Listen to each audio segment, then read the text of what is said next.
So we want to welcome everyone for Corene and I's little PD here.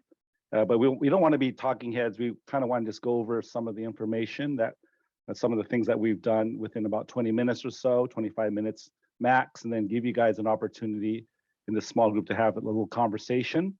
Okay, so our journey here was developing cross-curricular collaboration opportunities for math and science teachers. And again, I'm Sonny Sajor, and my colleague Corene, where we work for the Oxnard Union High School District in Ventura County. We're a little bit north of Los Angeles. And there's a little bit of information about our school district. You can kind of read through that. We service the cities of Oxnard, Port Hueneme, and Camarillo, and some rural areas of Ventura County. We have about 18,000 kids, most of which are free and reduced lunch. So we have a high level of ELs as well. However, what's interesting about our district, we actually do service a couple of schools for higher and medium income families, all the way down to the south side of Oxnard, where we tend to have more working class families. We also have continuation schools, middle college. So we service all those teachers. So I myself am a longtime math teacher. This is my 33rd year. I worked for LA Unified for 10 years. I'm now with this district for over 20 years, but I've been an instructional coach for mathematics for the last 7 years or so. Corene, why don't you introduce yourself? I'm Corene Duarte, and I am the instructional specialist for science. I've been with the district for, I think this is my 13th year, but I've been teaching for over 30 years in different capacities. And when I first decided to be an instructional coach, I asked Sonny, so what's this job about? And he reminds me of that every day. I've been an instructional coach for 5 years now, and Sonny still tells me, remember when?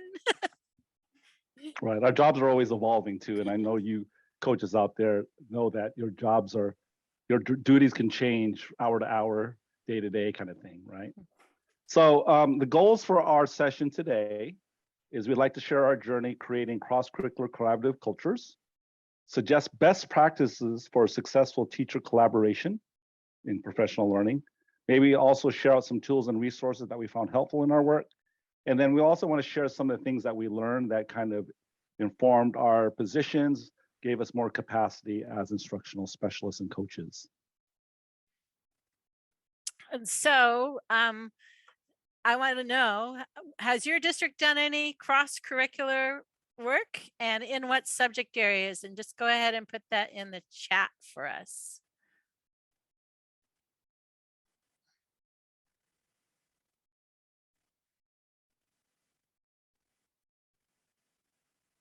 And the answer no is perfectly fine. Maybe learn something about the cross-curricular we've done. Okay, so Lawrence has done some math and Project Lead the Way. All right, yes, and some pathways for some CTE stuff. Okay, cool. So yeah, we just wanted to ask that question to kind of get a sense. Okay, Catherine, AP Calculus and physics work together. Yes, that's. Yeah, okay, and then Rocky mentions they have some freedom to try to make things happen. So maybe we'll share some stuff that will inspire you guys to do some collaborative work that is cross-curricular. We threw on these quotes here to kind of speak to the mantras that inspire Corene and myself. One is science, one is math. And so we want to talk a little bit about our journey. So go ahead, Corene, why don't you get us started about how we got to this point? So this really started when I was still in the classroom. I knew that there was a need for science teachers to know what math teachers were teaching, because a lot of times skills I thought kids should have in math, they didn't have. And in terms of looking at data, they didn't seem very good at looking at graphs and things like that. And I just knew that there needed to be a conversation between math teachers and science teachers so that students would be able to make those real world connections, to see the relevance between what they were learning in math class and what they were learning in science class. And when I came to coach, Sonny and I started having this conversation, and what could we do about it? And so we really focused around our first PDs around this problem of practice, that students don't understand those connections and the relevance between what they're learning in math class and what they're learning in science class, and even bigger, how it's impactful to their own lives. Right, and so we kind of framed this with this essential question: how do we make math and science relevant for our students? Which leads us to actually the second bullet here: students need to be engaged and to talk about math and understand what skills they're learning and how to apply them, right? So we wanted to impact our kids just to be, more engaged. Was ultimately came down to, we just want our students to be more engaged in math and science and see those connections. We also wanted to create a community of collaboration between the math and science teachers as well, because there's a tendency at big high schools that we work at for those teachers to be siloed per department. So we felt there needed to be some kind of movement towards where it was okay for the science and the math teacher to do some work together and maybe build some lessons together, or at least to communicate with each other with their pacing calendars and such. So that way, again, the bottom line is so that our students get a better experience in both math and science. And then these two slides I screen clipped from some of the PDs we've done to kind of highlight the kind of goals we were working around. One of the things we did is we always were centered while we were planning on, what we wanted our student outcomes to be. And so we kind of backwards mapped from that to how did we get there through our teacher outcomes. And what's interesting, notice on that first one, upper left-hand corner, we had teacher outcomes listed first and then student outcomes. But as we kind of evolved, we started recognizing, we got to make everything student-centered. So we purposely put the goals for the students first for the teachers to read, because we want to underscore that, this is all about you improving as a teacher to give your students a better experience in math and in science. And so here's kind of a list of all the PDs we did. And we want to give you some time to look through them, which is where that bit.ly comes in.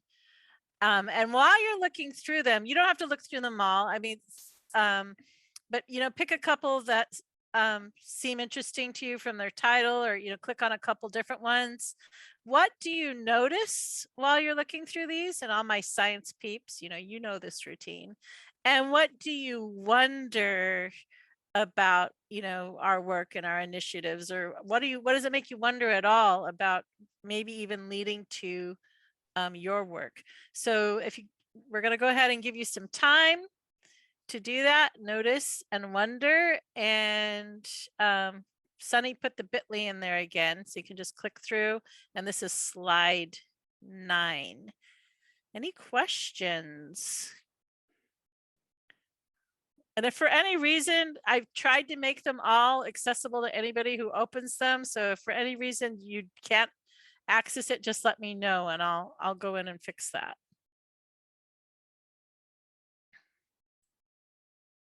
So Corene, go ahead and start the 5 minutes so we can give you guys 5 minutes just to kind of peruse through some of the work that we did.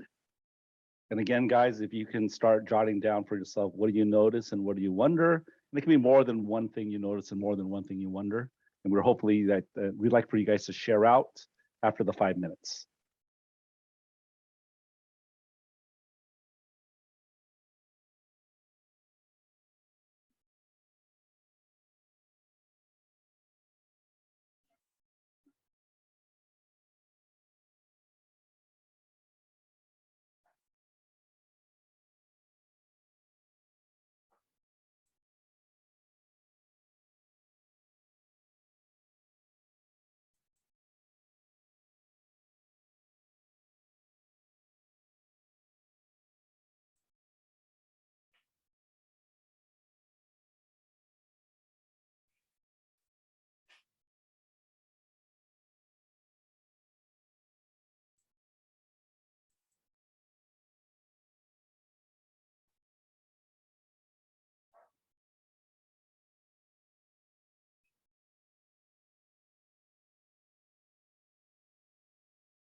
We have a request in the chat from Sabina to maybe open up a couple handouts.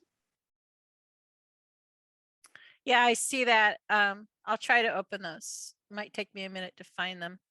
I'll certainly open them by the end of our time. I'll get those all open for you, and you'll have access to go back to this. And Sabina, if we don't have the opportunity to get that done right away, we'll share our contact information at the end, so you can always just email us and we'll work on that for you. Yeah, you And can. I'm pleasantly, go ahead, Corene. Yeah, we're willing to share anything that we have and we've created. I think it's silly, you know, when people keep things, oh, but I created that. We're all about sharing. Wait, I thought we were going to sell all this stuff to these people. I know. I keep blowing that part. So we'll give you a couple more minutes. I'm actually pleasantly surprised. We actually have a lot of people in the room. I didn't even realize that. So we're probably going to have to do this through a chat waterfall. So when you're ready, we'd love for you to type into the chat something that you noticed and something that you wondered. And don't press enter yet. We'll kind of do it in one shot. You can use the Control Shift to line down without hitting enter.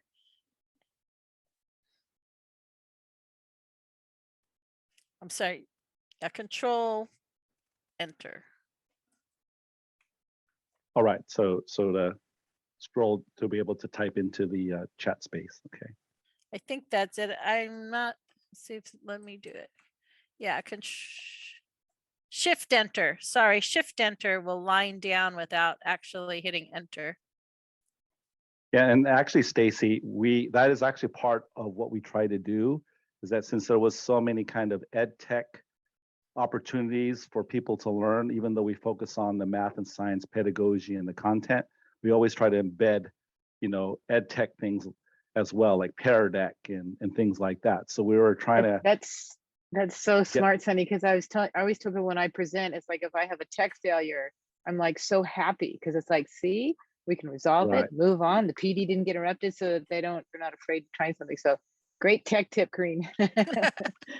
Yeah, some of our PDs, the feedback says things that when they tell us what they got out of the PDs, often it's the ed tech tool that was really, you know, kind of implicit in the instruction, not so much the explicit part. Okay, so we're giving you guys about 5 minutes. Could you, again, we welcome you now to put into the chat something that you noticed and something that you wondered. And then once you've typed that in, go ahead and press enter. And then Corene and I can take a look at some of them. And Corene, I don't know if you want to kind of go over some of the ones that people have typed in. I know there's a lot of people in here, but maybe we can highlight a couple of them, right? Okay.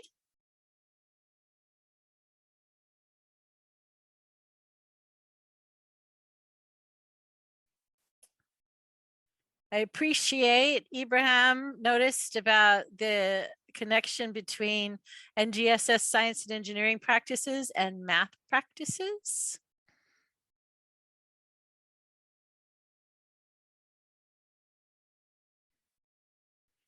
A lot of people noticed that.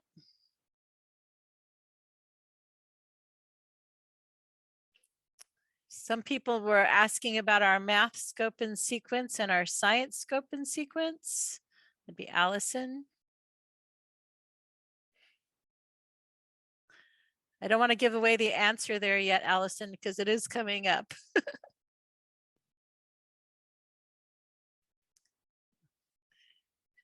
Rocky asked a question about, you know, how did we get support for these PDs and where do we get the resources? We're lucky that we're primarily full-time TOSAs, although Corene and I do actually have to teach for part of the year, but we have a department that is dedicated to just instruction. And then we also work with other departments to kind of parcel all the resources together. And we do have monies to do that. It's basically what we've been tasked to do as coaches, to provide professional development and collaborative time.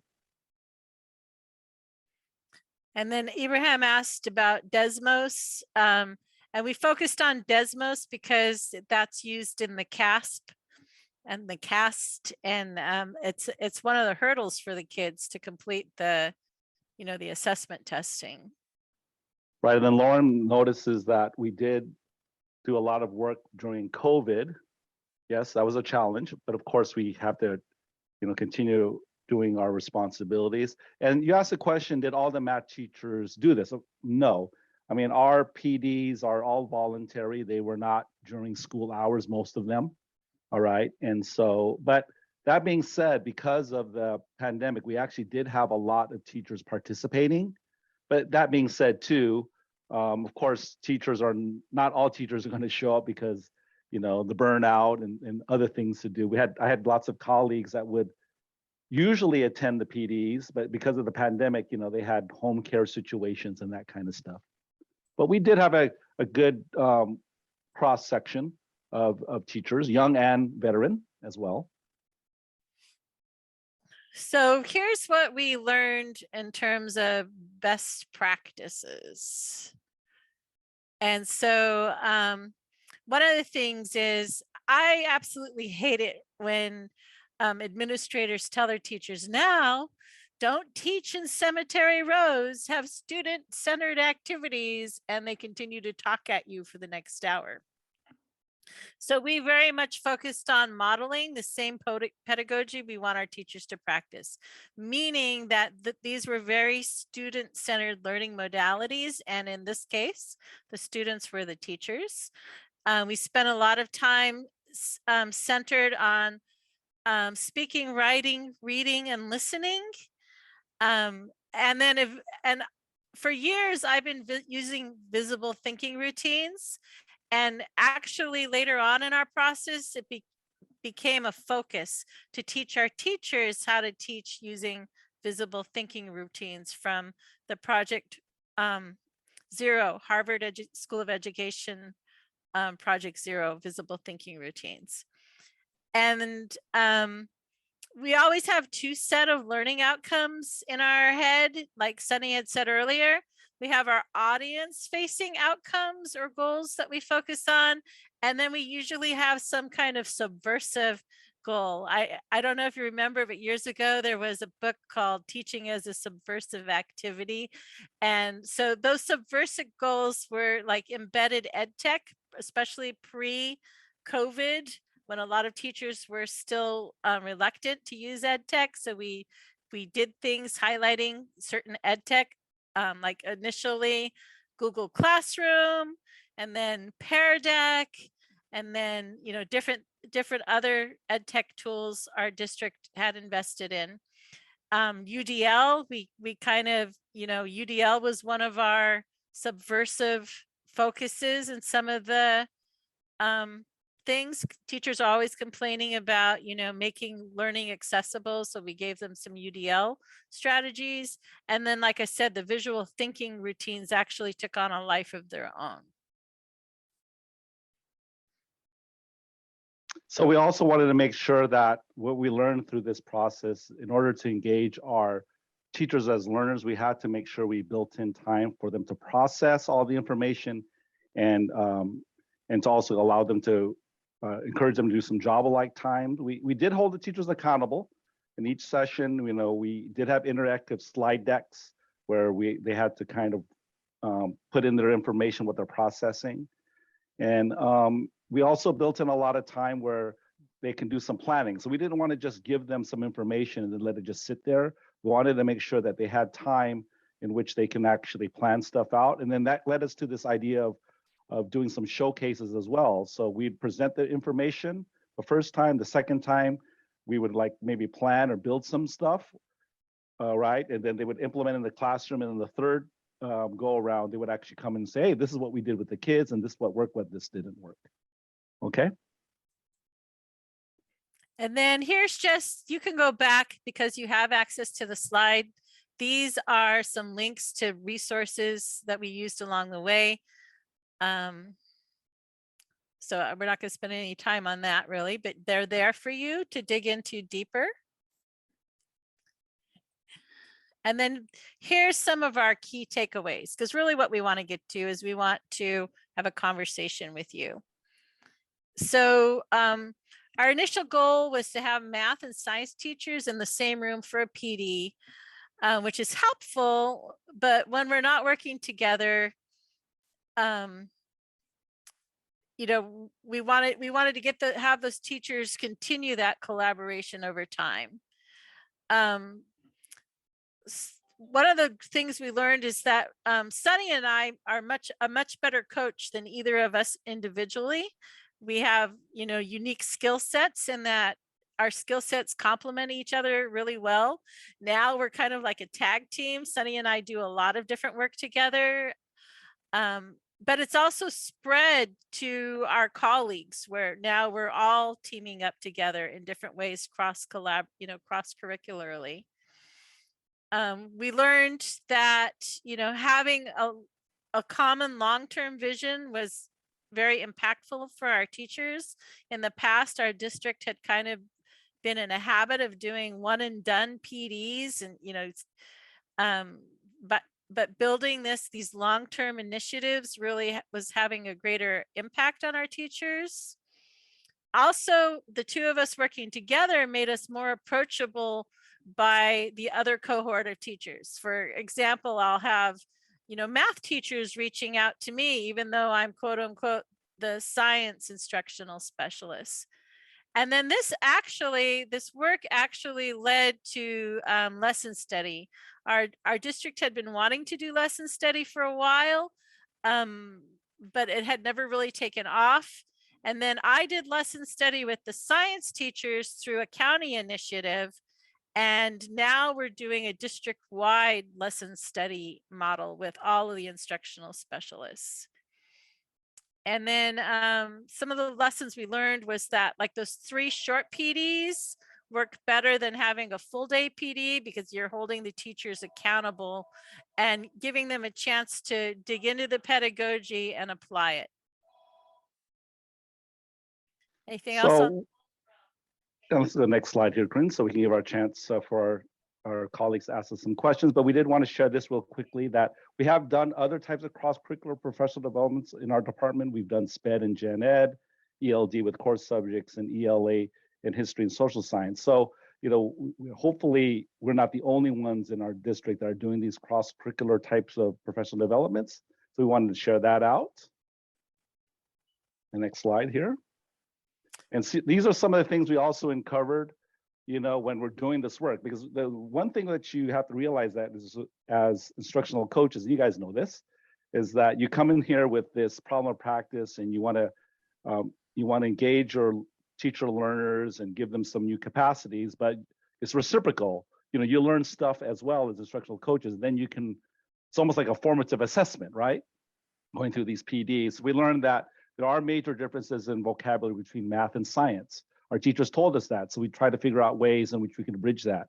There was a lot of inaccurate assumptions about the content. You know, all the chemistry teachers just assumed that all the that they knew how to that in math we would actually teach graphing in context. In reality, if you're a math teacher, you're teaching, you know, in the y equals mx plus b world, not necessarily with all of the axes labeled, right?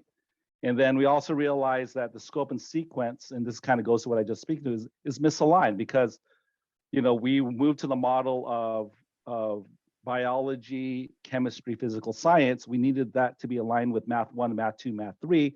We found that it wasn't a perfect alignment. So this work uncovered other problems that Corene and I would have to address in our positions. Okay, so we still have about 10 minutes. And, you know, we want to hear from you folks now. And so we gave some prompts here, you know, and you can kind of see them, but let me go through them real quickly. You know, what problems of practice is your district facing? What cross-curricular professional learning ideas might you think of? You know, and what would the goals be? What are the benefits of cross-curricular professional learning if you ever participated in? What strategies do you use to keep the learning moving forward in your district? So we just put these talking points up here. Everyone is welcome to either put something into the chat, or if you're really passionate about it, maybe unmute yourself and share out, and maybe we can have a little discussion here this last 10 minutes.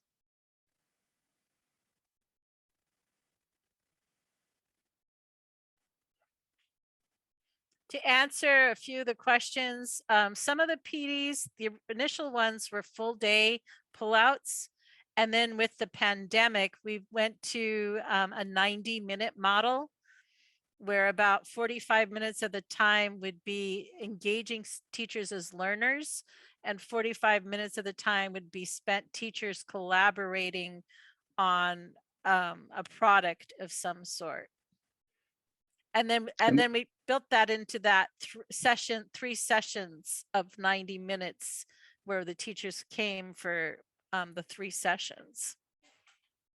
And you know, again, we don't want to toot our own horn, but generally speaking, the feedback was positive, right? And so those teachers that did participate, you know, got some good ideas and were inspired, and hopefully, you know, they've taken some of the things that we've PD'd with them, and they've just been using it with their kids.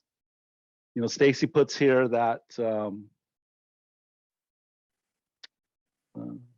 that the CTE department holds up PD on a monthly basis where 50 CTE teachers show up. Yes, absolutely. Those are the kinds of things that hopefully a lot of you instructional coaches are part of.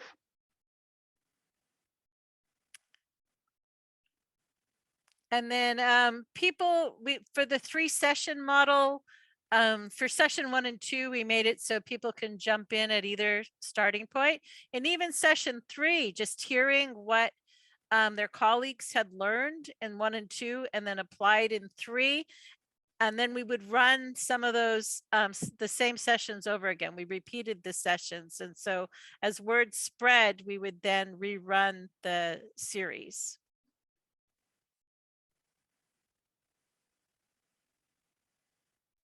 And sorry, Sonny, someone was asking directions when you mentioned it, but yeah, we in our CTE department, as you know, CTE credentialed teachers come from industry or whatever the profession is, and they did not go to education school. So we endeavor to give them that training that they may not have had before, because they're experts in the field, but they may be struggling with the pedagogy or classroom management, things like that. And so we have a really good turnout because there's a lot of buy-in for them because they haven't been through this training before. And we do lots of rewards and things like that to motivate them to come.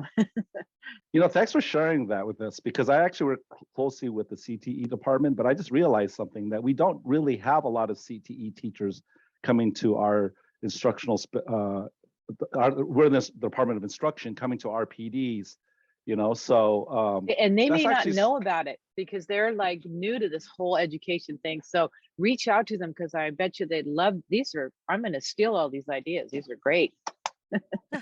That's a really good idea. I mean, that's why I was excited about coaches joining in our session, because I wanted to get some ideas. Corene, I think that's a great idea. Maybe we should start including some of the CTE teachers. You know, there's a lot of engineering teachers out there in CTE, and you know, a lot of those. And they're really grateful, because coming from industry, they always do PD. You can't run a store, you can't run a business, or you know, a factory or anything if you don't have consistent PD and training. I think education is the only one that sometimes they'll drop the ball on training, you know, assuming we already know everything. And so this continuing leveling up your skills and things like that is very welcomed by CTE teachers. They're excited.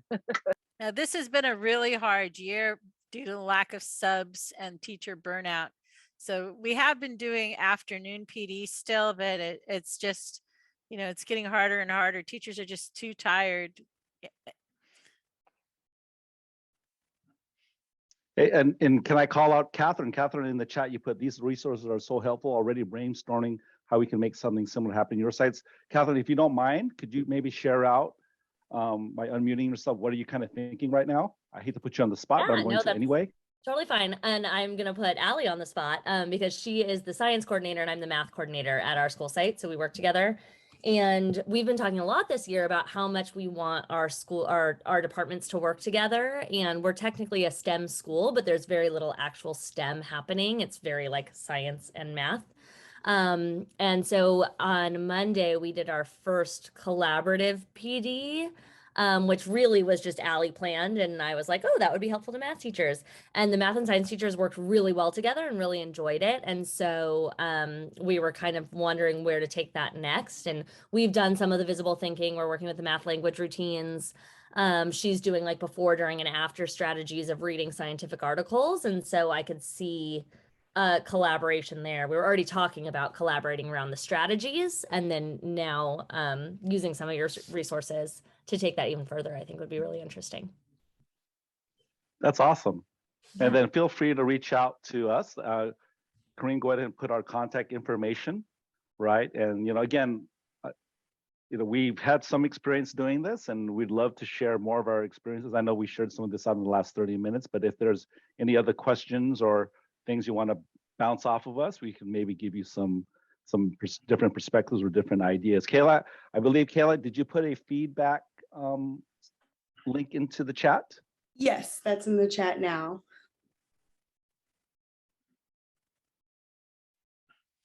Well, thank you. Please reach out to us. Like I said, we're willing to share everything. It may just take time for me to unlock some of those resources.